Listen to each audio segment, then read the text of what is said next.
Welcome to the New Peak Podcast, the show for high achievers and leaders who want to sustain performance under pressure. Here's your host, coach and author of Burnout Be Gone, Nicola McCrabbe.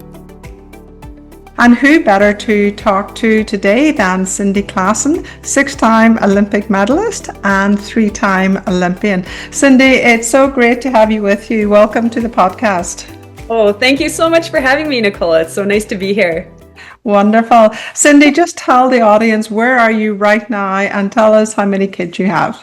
Okay, so I'm in Airdrie, Alberta, which is just north of Calgary. And my husband and I have 2 kids. One is 5 and one is 3 years old. Wow. So I'm sure that's an interesting, busy time, is it? Yeah, really busy. Our oldest are a girl, so she's busy with lots of sports. And then our son, he's starting to get that itch too. And so I'm sure we're going to be pretty busy with him as well.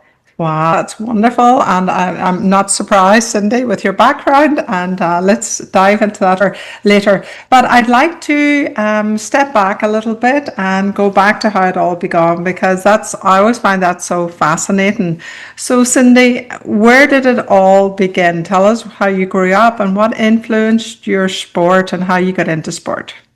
So sports was a big part of our family. I grew up in Winnipeg, Manitoba, and I have 3 siblings. I'm the oldest, and then it was my brother and my 2 sisters, and we were a sports family. And I'd say that it was mostly my dad. I mean, my mom loved sports, but she wasn't really playing sports as much. My dad was a drag racer in the NHRA, and he played hockey and stuff. So he was very much into sports, and he got us into it. And so, I mean, my earliest memory is going to this pond near our house. I was probably 3 or something, and my dad was just teaching me how to skate, and I didn't want to have none of it. Like, I just wanted him to pull me around on the ice. I didn't want to do the work myself, but he just kept taking me and my siblings, like, take us out to the rinks, and eventually, like, it caught on, and I got better, and I got into hockey, and that was the main sport in my life, was just hockey. Like, we were playing hockey on the driveway, going to the local community rink, and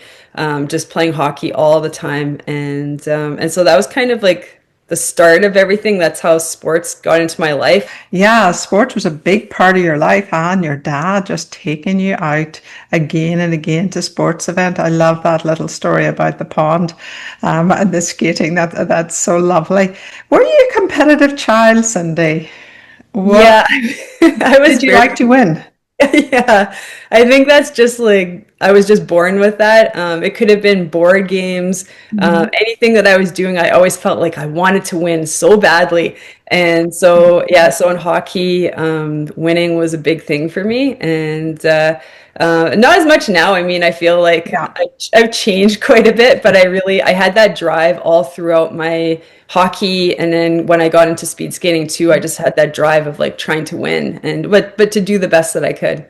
Yeah, and no, that's fantastic. And so can you tell us about the first setback that you had, Cindy, at 8 years old in Winnipeg? Yeah, I guess when I was 8 years old, it was the first time we had tryouts in hockey, and I thought I was going to make the team, and I got cut. And I just remember, like, my parents got the phone call and they told me I hadn't made the team, and I was really upset. I remember crying, and it was really hard on me, like, just being 8 years old though, and still that had a huge effect on me. And but you know what? It ended up being such a blessing. I ended up on a team like a step lower than the one that I tried out for, and I had the best time of my life. I had great teammates. I ended up building my confidence in the sport. Ended up, like, I think, scoring a lot more goals than I think I would have if I would have played on the higher level team.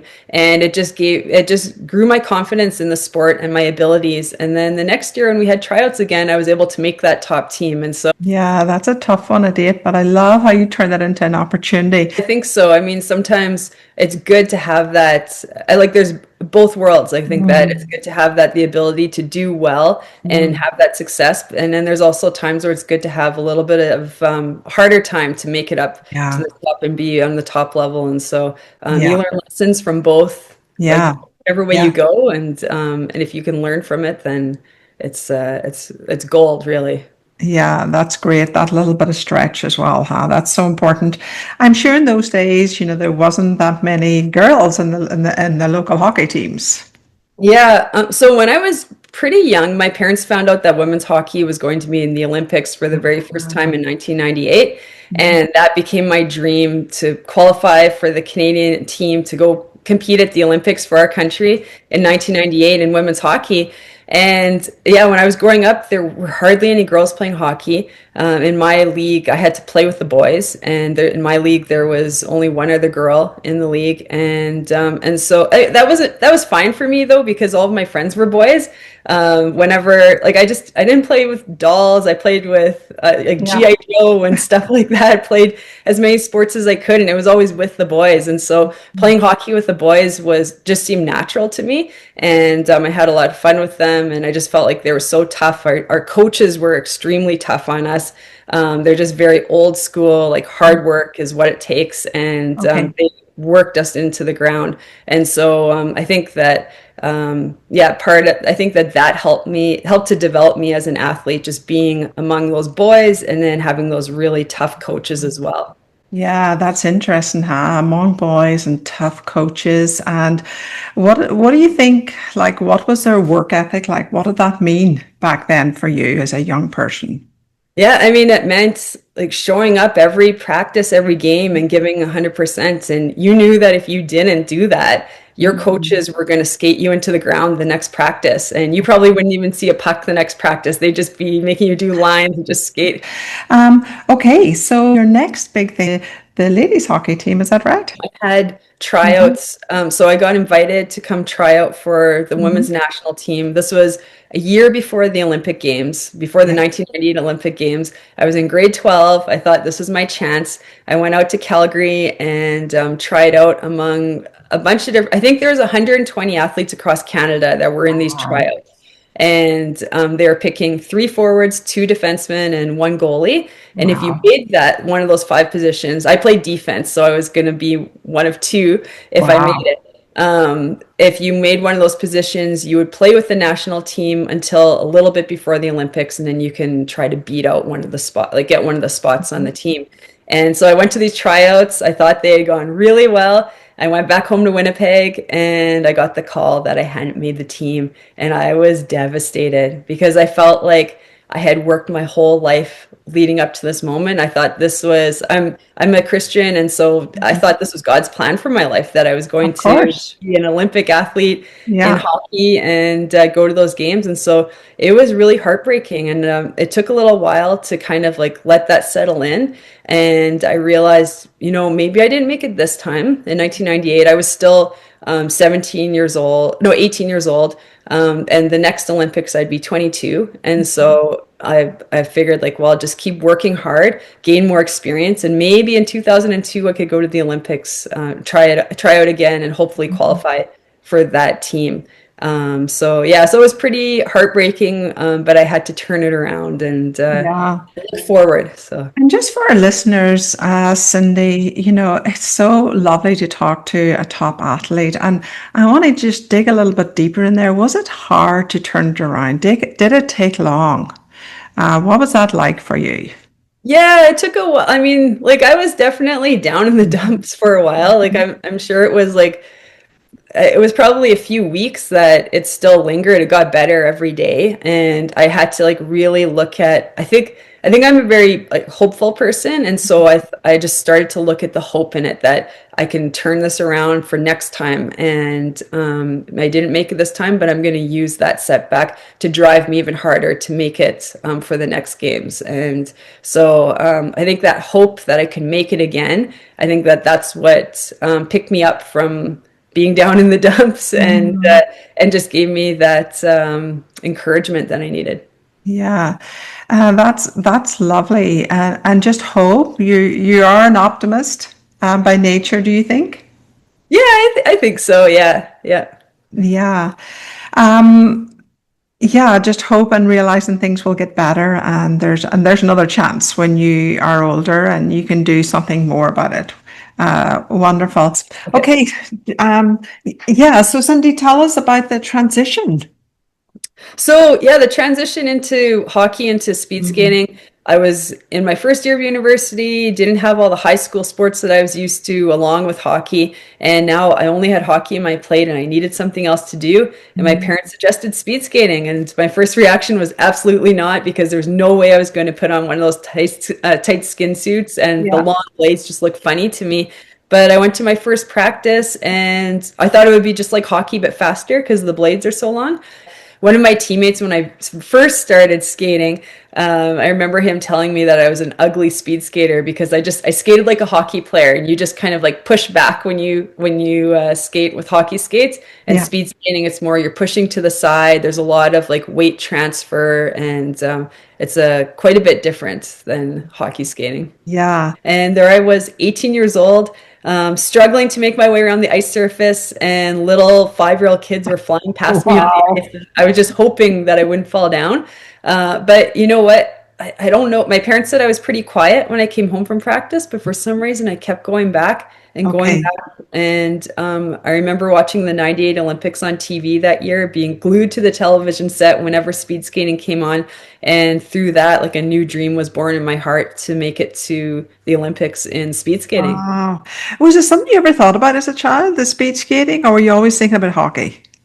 No, my parents suggested it when I was younger. They always said, "Well, you're a fast skater in hockey. Why don't you try a race?" And they wanted to sign me up, and I was like, "No way!" I even had a dream one night that they had signed me up for a race, and I believed it. And I thought, okay, if I stay quiet, then don't bring it up, then they'll forget about it. And then it wasn't until like a couple of years later that I had the guts to actually bring it up because I just did not want to do speed skating. It was the last thing I wanted to do.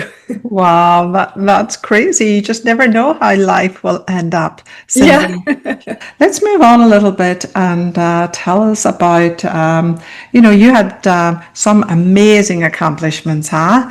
And probably some tough times along the road. Success is, it's not usually a straight line. Can you take us back to the time that you severed the tendons in your arm? By the way, is the scar still there? Yeah, it is. I don't know if you can even see it, but Barely. it's like up here. Oh, yes, I do see it. Yes, Okay. yes. Um, Tell us yeah. about that and what happened.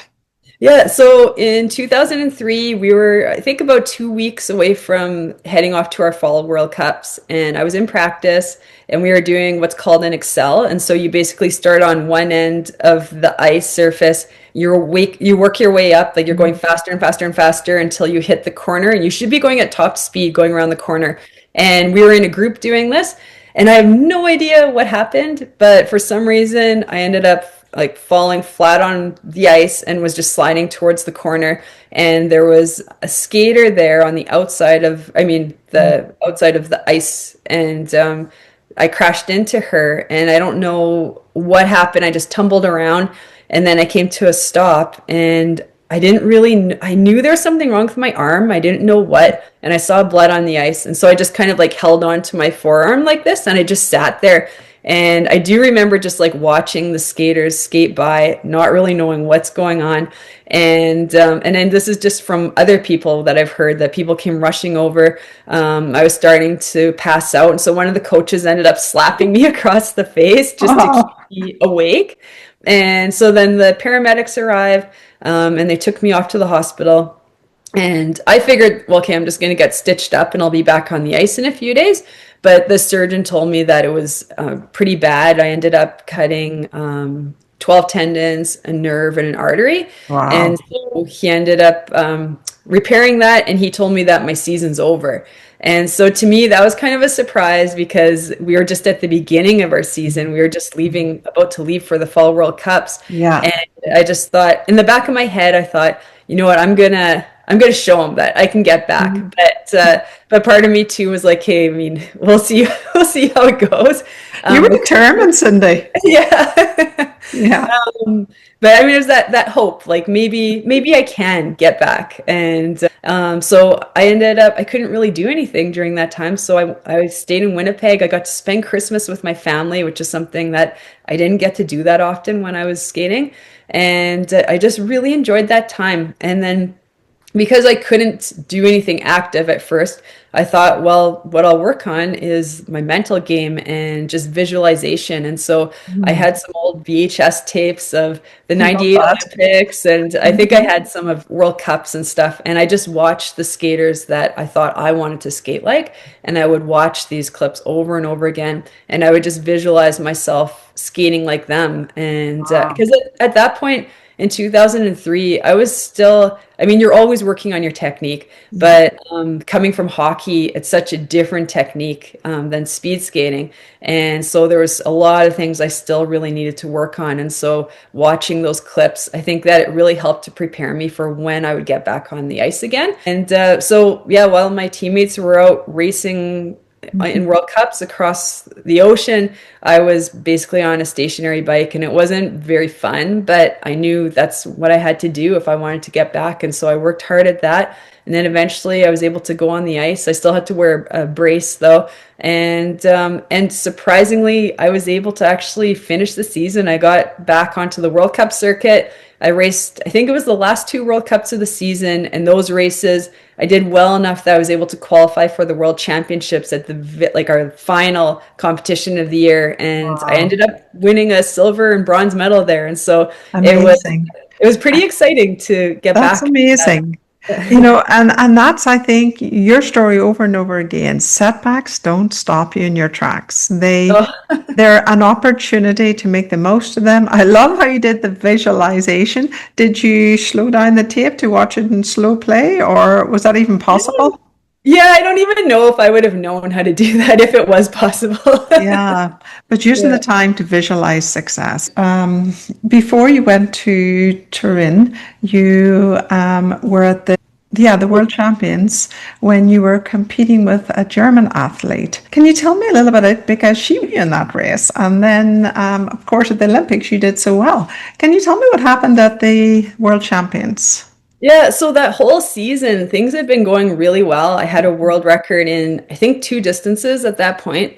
We were going into our very last World Cup before the Olympics, and and then we wouldn't have any more international competitions. It would be this last World Cup and then the Olympics. And so I went into my first race, and I can't remember what it was. I think it was maybe 1500. It was pretty much my top distance at that time. And I raced the best that I could. I wouldn't have changed anything the way that I raced. I felt like it was my strongest race ever. And a girl from Germany, Annie Friesinger, ended up beating me. Mm. And so it was pretty tough for me because like going into this race, I had the world record. I thought if I skate my best race ever, I should end up winning, and I didn't win, and I came in second place. And so it was pretty tough. And I remember being on the bus going back to our hotel after the race and just sitting there with my coach and just kind of going over like what went wrong. And there was nothing that went wrong. It was basically the best race that I could have. And so I really had to like come to terms with that and decide like, okay, that was my best race. She did better than me that day, and I have to be happy with how I performed because I did the best that I could. And so I kind of had that like going through my head quite a bit throughout the night. And then the next day I woke up and I'm like, okay, I put that race behind me. I'm going to get ready for the next race. So it was another race that was one of my top races. Went into it, did everything perfectly, executed it the way I wanted to, and she beat me again. And so I came Wow. second again. And then, but this time I had a different attitude, and I thought, you know what, I did the best that I could, and she's just the best skater this day. And I put that behind me. I went into my third day of racing because we only had three races at this World Cup. And the exact same thing happened. I had my best race ever. She ended up beating me again. So she won Oh, three wow. golds. I won three silvers. And but you know what? I walked out of that World Cup, and I was proud of myself how I had competed, and I was happy with my results because I did the best that I could. And so Yeah. then fast forward to the Olympics, going into my 1500-meter race there, I woke up that morning feeling good, and I found out I was paired with Annie Friesinger, and we actually hadn't been Wow. paired together in a race for it had probably been a couple of years that we hadn't met each other like head to head like that. That's crazy. Yeah, and I just thought to myself, that's the best pair I could have. She was the reigning Olympic champion in that distance, and I was excited. I was like, I couldn't have a better pair than this. And so I went into that race. I ended up having the race of my life, and the crazy thing is that she didn't even make it to the podium in that distance. And so it was just completely different outcome. But I just felt free going into it because I think if I would have, I very easily could have just looked back at that World Cup and Mhm. thought, oh no, I'm racing the best. She just beat me Yeah. at the World Cup in this venue, and she's the reigning Olympic champion. And I could have let that get to me, and I didn't. I just had a lot of peace going into that race, and then had a lot of Mhm. fun doing it. Yeah, that's amazing. And something I'd like to just delve into just a tad later more because, for our listeners listening in, it's so easy to feel helpless in those situations or to compare yourself or beat yourself up but you didn't seem to do any of that. You looked at the positive side, you did the best that you could, and you were actually excited to be running with her, and you went in with peace into that race. Tell us a little bit how that was possible. Well, I mean, I think a big part of that is my Christian faith. And I think that trusting in God, I know that all of my races, they're in his hands and he knows the outcome already. And so going into it, all that I need to do is go out and race the best that I can, something that my parents taught me from a young age. And the outcome is going to be what it's going to be. And so I think that just trusting God and racing the best that I can for him is what really gives me a lot of peace going into into all situations in life. Really, that's what I take with Yeah. me. Thanks for sharing that, Cindy. It takes that fear away and brings that joy. Yeah, absolutely. And yeah, when you have that joy, I think that the fear just gets shaken off, and Yeah. you can do whatever you're doing. You can do it in freedom, and so Yeah. I think that's huge. At least for me, that's what I've found. Yeah, that's wonderful, Cindy. So take us forward then to success.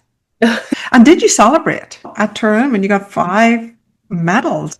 Yeah, well, the best thing was is that my family all came out to Torino to Mhm. watch, and it wasn't a big celebration, that's for sure, but just being with them because they're the ones that had supported me and Yeah. loved me through all of these years. Your family was important. Yeah. I think you really are an example of what I would call the new peak, like living life and work with joy instead of fear and stress. When you look back, what was your moment? I mean, there were so many moments, Cindy. What was the big moment for you? So I'd say probably, I think the 2006 Olympics were a big one for me. Yeah. Um, Five just medals. Yeah, everything just seemed to be clicking. Mhm. I had the best race of my life it was the 1500 meter. I remember going into that race and just feeling at peace, feeling like I just felt good. And I was racing against the defending Olympic champion in that race. And I remember going to the oval. You usually go a little bit earlier before the race starts, and you get on the ice a couple of hours beforehand just to touch the ice and kind of get a little bit of work into your legs and just to get a Mhm. feel for it before you race. And I remember they opened up the doors to the spectators, and this boy came running in, and he was like waving a Canadian flag. And I just thought to myself, like, before I get off the ice, like, I want to go talk to that boy. And so I finished everything I was doing on the ice, and I skated over to the corner where he was, and I kind of motioned for him to come down. And I talked to him, and he said that him and his dad had come from Toronto to come watch the Olympics, and he had the flag, and he had a bunch of signatures from Canadian athletes. And so I signed his flag. And as I left, I just thought to myself, like, I want to go show that boy how much fun the sport of speed skating is. And so I went into that race and just felt at peace. I felt like it was just fun. Like I just felt like everything was clicking. I just really enjoyed that moment of racing. And I ended up winning the gold medal in that race. And the cool thing is that after I got my flowers, I went over to the section where I thought he was, and I found him. I kind of pointed at him and pointed at the flowers, and I threw them into the crowd. And then the crowd like handed them up to that boy. And so I thought that was so neat that like he was such an inspiration for me. Yeah, that's crazy actually. That's just a crazy lovely story, Cindy. And I wonder what it was about that boy being the inspiration. Like it's nearly like it seemed like it gave you purpose being out Yeah. there. And thinking, seeing myself in him and thinking like, well, I hope that I can be an inspiration, that I can show him that this is fun. Going out and playing a sport and or Yeah. competing in a sport is so much fun. That's pretty amazing. But you said something, you said it was fun. You Yeah. weren't scared. You were having fun. Yeah, and I think that's usually when we do our best, and it could be in anything, any Yeah. walk of life. When you're enjoying it, I think that's when we do our best. And I noticed that with sports, especially. That's what I did for most of my life, so that's where I have that experience. But whenever I was enjoying the moment, when I wasn't worrying about, oh, do I have aches or pains, or worrying about something outside of sports, like maybe a deadline that I have or something like that, when I could just focus on what I was doing and enjoy that moment, that's when I feel like I always did my best. Wow. So just enjoy. And did you enjoy sports? Like, did you really love it? Yeah, yeah, I loved it. I loved being part of a team, even though speed skating is an individual sport. You're still part of a team, traveling together, just sharing. Like also like going to, we would go to training camps. A lot of times we would do bike camps, like across. Like we go down to the States quite a bit. Sometimes we go to BC, and they were hard, like really hard training camps. And I just remember it really built a lot in us because we would work together and push each other. And just, I think it really grew our character, and just have so many great memories just being with my teammates and having some really challenging situations, but we got through it and learned a Yeah. lot from it. So other people in your team, that was a big part of it for you, supporting each other, looking after each other, having some fun together. I think that if you can push each other, like the whole team is going to get better. And when someone does well, I think it really gives a boost to the rest of the team, and other people start doing well. And so Yeah. it's pretty neat how that works. Helping each other out. That's lovely. So just to reflect then, no, it's an amazing story, Cindy, and I think it's your humility and your gratitude that tell the story, that the story is all about. But as you look back on your career, what do you attribute success to? And I know you're humble. This is maybe not a time to be that humble person. You are, and that's why the story is so beautiful and such a unique story, I think. I think it was just that drive. And I think that it's something that my parents, mostly my dad, I think that instilled in me about like saying that you can be the best if you want to put that effort in, but it takes a lot of effort. And I was prepared to do that. I knew that going into speed skating, coming into the sport late, I knew that it was going to take a lot of work. And so I did a lot of training. Like the first couple of years, I wasn't part of really a team. Like I wasn't on the national team or anything. I did make the provincial team at the end of my first season, but I didn't have a regular program. And so I started like looking things up. I had this really old Canadian Tire magazine that had exercises for hockey, and I took the ones out of there that looked like they would fit with speed skating, and I would do those every week. And then I found some speed skating drills. I took those and I would just do those all over and over again. I don't know if I was doing the right thing, but I know that that gave me, I felt like I was doing the right thing. I felt like I was making progress, and mentally it gave me that confidence that I was going to go into the next season or next practice feeling ready. And so I think that I did a lot of training on my own, trying to figure out what to do. And then, I mean, this is a bit to my detriment too, but I worked really hard in all the training sessions. And sometimes I think that, like with my knees, I probably should have held back a lot of times. My knees were crying out to me that they needed some rest, but I would just keep going. And so Okay. I definitely paid for that. I pay now. I can still feel them sometimes, like when I'm doing workouts. But I think that that drive to just go is really really helped me. Yeah, so that drive, just wanting to do well, being driven as you want, working hard. That also was came from my parents, that my parents always taught me to do the best that I could in everything I was doing, whether it was sports or school or music or whatever it was. Yeah, They really tried to raise us in a way that we give 100% in whatever we're doing. yeah, that must have really set you up well for success later on. Just that initial upbringing, that's wonderful. Would you do it any differently, Cindy, if you were to do it all again? Is there any little things you would change? Um, I think, yeah, I think that maybe after the Mhm. 2006 Olympics, I didn't mention this earlier, but when I got back onto the ice in the fall, we do a lot of dry land, a lot of cycling throughout the summer. And then we get back on the ice usually end of August into September. And I remember that first year back after those Olympics, I actually was on the ice with my coach and I broke down in tears and I just said, like, I can't do this anymore. Yeah. And so he came up with the idea that I would go take a step away from skating and go train with the cross country skiers and in Canmore. And so I did that for a couple of months and then I came back to skating, and which was awesome. Like, I got that break from speed skating for a little bit, and then came back. I felt more refreshed. But I think maybe if I would have gone back, maybe I would have taken a longer break from skating and like kept up the fitness, but just gotten away from it a little bit longer and just really enjoyed that break for a bit and then got back into it. Yeah. And what did that break do for you? Like, what did that mentally or physically, how did that help you? I think mentally it just helped to kind of take the pressure off. Like, going into the Olympics, there was a there was a lot of pressure because I was doing well on the World Cup circuit, and so Hmm. I didn't read any newspapers. I didn't watch anything like media because I just didn't want to allow that pressure to get to me.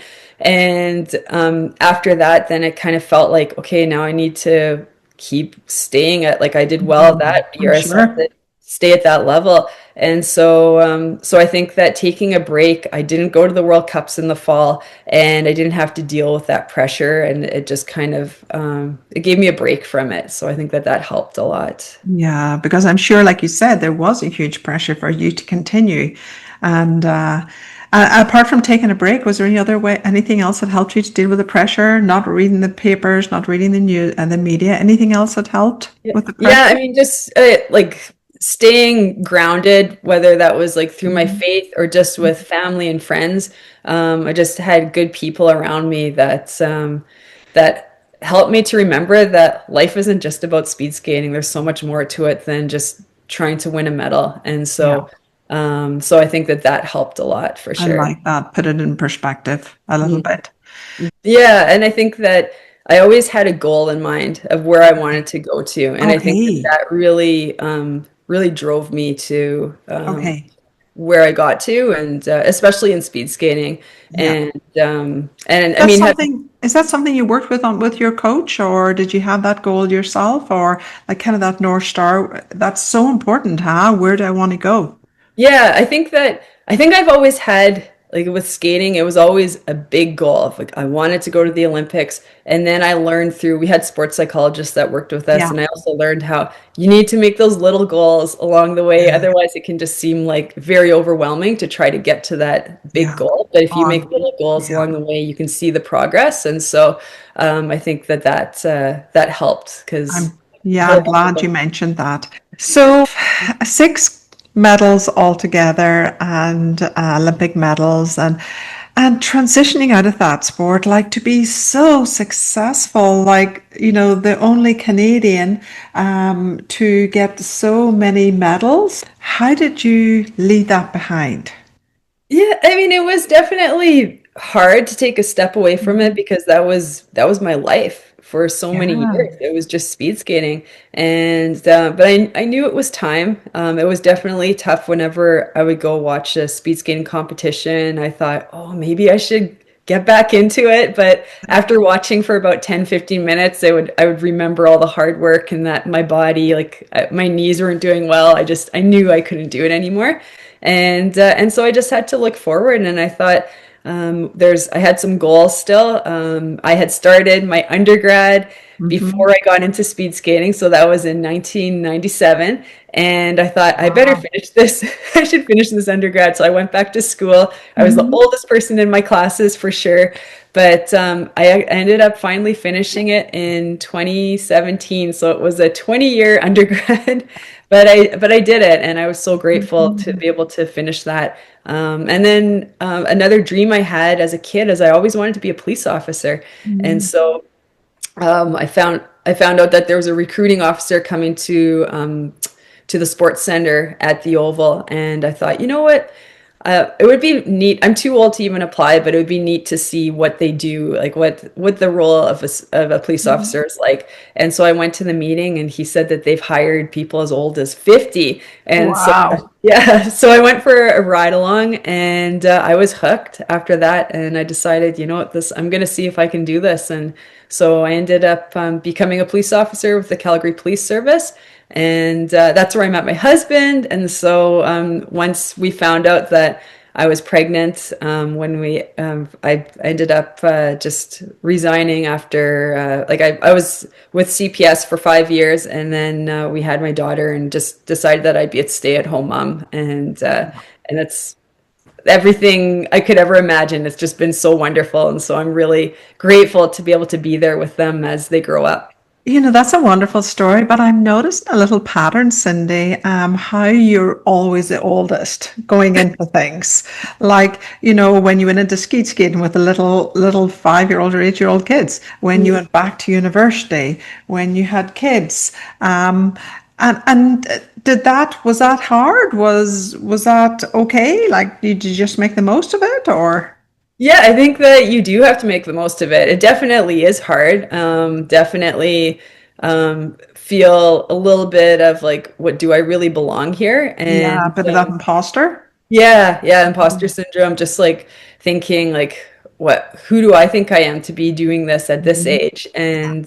And so yeah, but it's something that I think the challenge is really what drives me.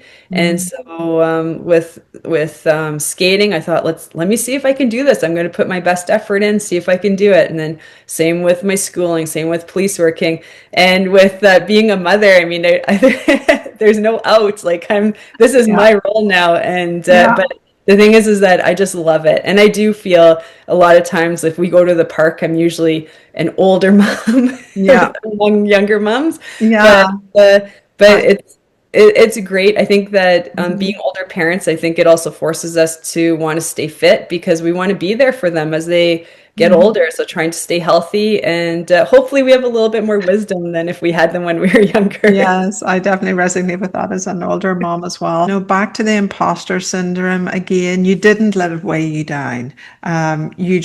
You always looked at the opportunity and just put your best foot forward, Cindy. Cindy, thank you so much. It's been an amazing pleasure. Any last thoughts before we finish? No, I'm just like grateful to be a part of your podcast. Thank you so much for having me, Nicola. My pleasure, Cindy. Thank you listening to the New Peak podcast. If you want help sustaining performing under pressure without burnout, head over to nicolamccrabbe.com and chat to Nicola.